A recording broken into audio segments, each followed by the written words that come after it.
La présence. 124. Le mot « présence » est employé pour indiquer le sens et la perception du divin, comme un être dont la présence est sentie dans notre existence et notre conscience, ou en rapport avec elle, sans qu'il y ait besoin de la qualifier ou de la décrire davantage. Ainsi, de l'ineffable présence, on peut simplement dire qu'elle est là, et l'on ne peut rien dire de plus. On n'a pas besoin de rien dire de plus, bien qu'en même temps, on sache que tout est là, personnalité et impersonnalité, puissance et lumière, et ananda, et tout le reste.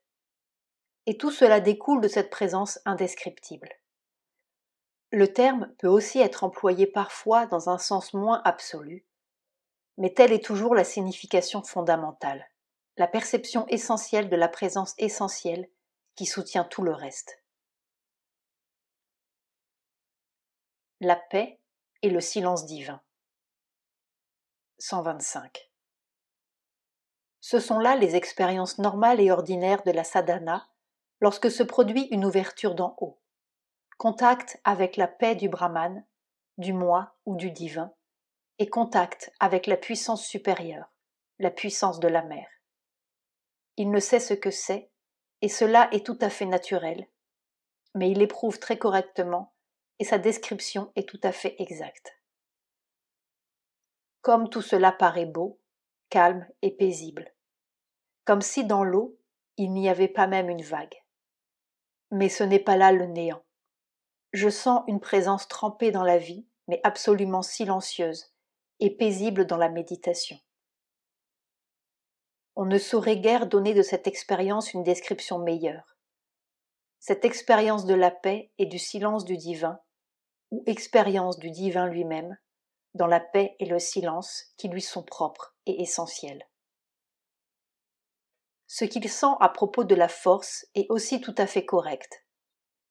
Quelque chose d'au-dessus de la création manifestée, mentale, matérielle.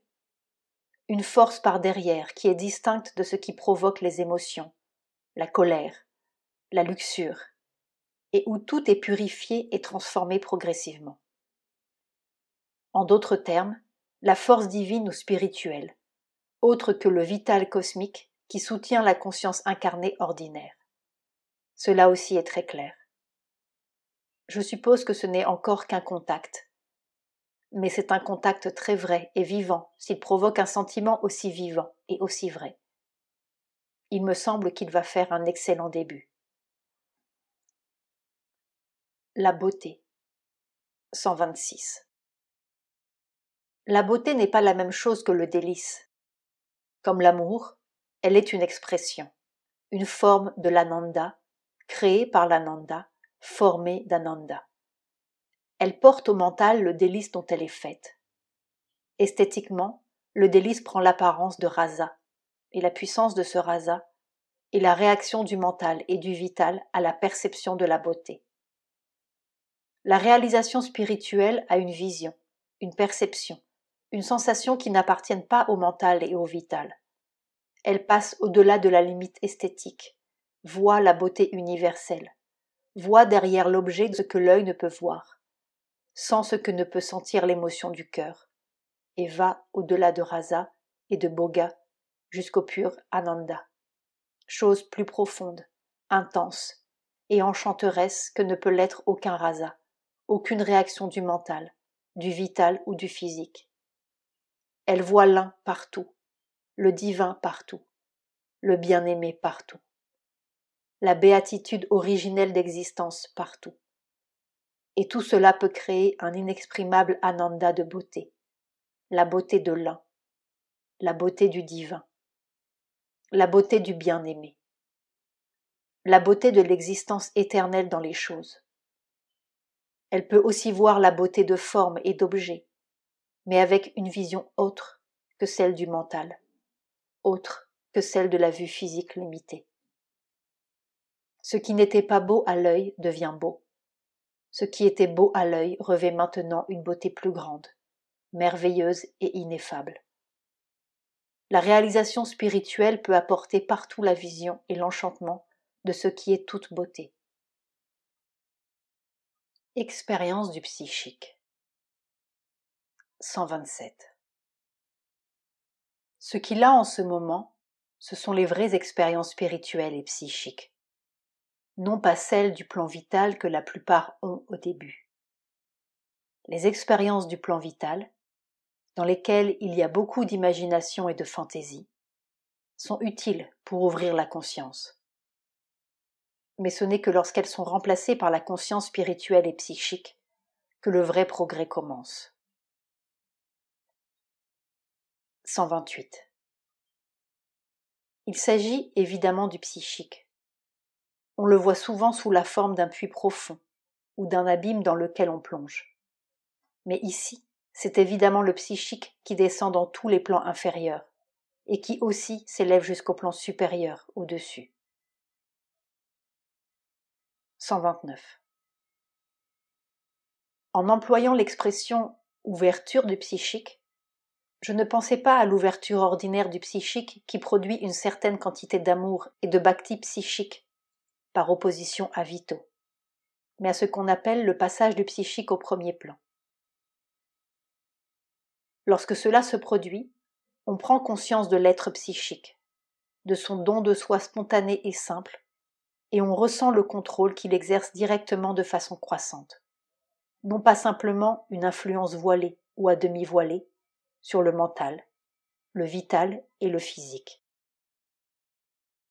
En particulier, il y a le discernement psychique qui éclaire immédiatement les pensées, mouvements émotifs, impulsions vitales et habitudes physiques, n'y laissant rien d'obscur, remplaçant les faux mouvements par les vrais. C'est cela qui est difficile et rare. Le plus souvent, le discernement est mental, et c'est le mental qui essaye de mettre de l'ordre. Dans ce cas, c'est la descente de la conscience supérieure à travers le mental qui ouvre le psychique, au lieu que ce soit le psychique qui s'ouvre directement. 130. Votre première expérience était celle de l'ouverture du psychique. Vous avez pris conscience de l'être psychique avec ses aspirations et ses expériences, et de l'être extérieur qui est en avant, comme de deux parties séparées de votre conscience. Vous n'avez pas pu maintenir cette expérience parce que le vital n'était pas purifié. Il vous en a arraché pour vous replonger dans la conscience extérieure ordinaire. Ensuite, vous êtes retourné dans le psychique et en même temps, vous pouviez voir votre nature vitale extérieure, prendre conscience de ses défauts et par le pouvoir du psychique, travailler à sa purification. Je vous ai écrit au début que tel était le moyen, car si le psychique est éveillé et en avant, il devient facile de garder conscience des choses qui doivent être changées dans la nature extérieure, et il est relativement facile aussi de les changer. Mais si le psychique se voile et se retire à l'arrière-plan, la nature extérieure laissée à elle-même a peine à rester consciente de ses propres faux mouvements, et même avec un grand effort, elle ne peut réussir à s'en débarrasser. Vous pouvez voir vous-même, comme pour la nourriture, qu'avec le psychique actif et éveillé, la juste attitude vient tout naturellement et que toute difficulté qu'il a pu y avoir diminue rapidement et même disparaît. Je vous ai dit aussi à ce moment qu'il y avait une troisième partie de la nature, l'être intérieur, mental intérieur, vital intérieur, physique intérieur, dont vous n'étiez pas encore conscient, mais qui devrait aussi s'ouvrir à son tour. C'est cela qui s'est produit dans votre dernière expérience. Ce que vous avez senti comme faisant partie de vous, vous-même, mais non votre moi physique, et s'élevant à la rencontre de votre conscience supérieure au-dessus, était votre être intérieur. C'était votre être vital supérieur, intérieur, qui s'élevait ainsi pour rejoindre le soi suprême au-dessus. Et il pouvait le faire parce que le travail de purification de la nature vitale extérieure avait commencé sérieusement. Chaque fois qu'il y a une purification de la nature extérieure, il devient mieux possible à l'être intérieur de se révéler de se libérer, de s'ouvrir à la conscience supérieure en haut. Quand cela se produit, plusieurs autres choses se produisent en même temps. Premièrement, on prend conscience du soi silencieux au-dessus, libre, vaste, sans limite, pur, non affecté par les mouvements mentaux, vitaux et physiques, vide d'ego et de personnalité limitée. C'est ce que vous avez décrit dans votre lettre. Deuxièmement, la puissance divine descend à travers ce silence et cette liberté du soi et commence à œuvrer dans l'adhéra. C'est ce que vous avez senti comme une pression. Le fait que cela passait par le sommet de la tête, le front, les yeux et le nez, signifie qu'elle travaillait à ouvrir les centres mentaux, particulièrement les 2 centres supérieurs de pensée, volonté et vision, dans l'être mental intérieur. Ces 2 centres sont appelés le lotus aux 1000 pétales et l'ajna chakra entre les sourcils. Troisièmement, par cette action, les parties intérieures de l'être sont ouvertes et libérées. Vous êtes libéré des limitations du mental, du vital et du physique personnel ordinaire, et vous devenez conscient d'une conscience plus vaste dans laquelle vous devenez mieux capable de la transformation nécessaire. Mais c'est forcément une question de temps et de long travail, et vous ne faites actuellement que les premiers pas sur cette voie. Lorsqu'on pénètre dans l'être intérieur, on a tendance à y entrer complètement et à perdre conscience du monde extérieur. C'est ce que les gens appellent samadhi. Mais il est également nécessaire de pouvoir obtenir les mêmes expériences, du soi, du jeu de la conscience intérieure, etc., à l'état de veille. Pour vous, la meilleure règle sera de ne permettre l'entrée totale au-dedans que lorsque vous êtes seul et que vous ne risquez pas d'être dérangé. Aux autres moments, habituez-vous à avoir ces expériences avec la conscience physique éveillée qui y participe, ou tout au moins s'en rend compte. 131. Il est bien évident que D a une ouverture brusque à l'expérience spirituelle. Ouverture étonnamment brusque, pourrait-on penser, mais cela se produit souvent ainsi, surtout s'il existe à l'extérieur un mental sceptique et à l'intérieur une âme prête pour l'expérience. Dans de tels cas d'ailleurs, cela se produit souvent après un choc tel que la maladie de son frère. Mais je crois qu'il y avait déjà une orientation qui l'y préparait. Cette visualisation brusque et persistante montre aussi qu'il y a en lui une faculté qui a brisé les portes qui l'enfermaient, faculté de vision supraphysique. L'apparition du mot « consécration » est aussi un phénomène courant dans ces expériences. C'est ce que j'appelle la voix du psychique, une intimation de son âme propre au mental, indiquant ce qu'elle veut que le mental fasse. Maintenant, il doit s'y soumettre, car l'assentiment de la nature, l'assentiment de l'homme extérieur à la voix intérieure est nécessaire pour que cela puisse être actif. Il se trouve au tournant et il a reçu une indication de la route nouvelle où son être intérieur, l'Antaraman, veut qu'il s'engage, mais comme je l'ai dit, il faut l'approbation de son mental et de son vital. S'il peut se décider à se consacrer, il doit faire la sankalpa de la consécration, s'offrir au divin et demander aide et direction. S'il ne peut pas faire cela immédiatement, qu'il attende, mais en se tenant ouvert, pour ainsi dire, à la continuation et au développement de l'expérience qui a commencé, jusqu'à ce que celle-ci prenne un caractère impératif et final pour son propre sentiment. Il recevra de l'aide, et s'il en prend conscience, il ne pourra plus se poser de questions. Il sera facile pour lui d'avancer sur la voie. 132. L'ananda que vous décrivez est évidemment celui du vital intérieur, lorsqu'il est plein de l'influence psychique et qu'avec elle, il inonde aussi le vital extérieur.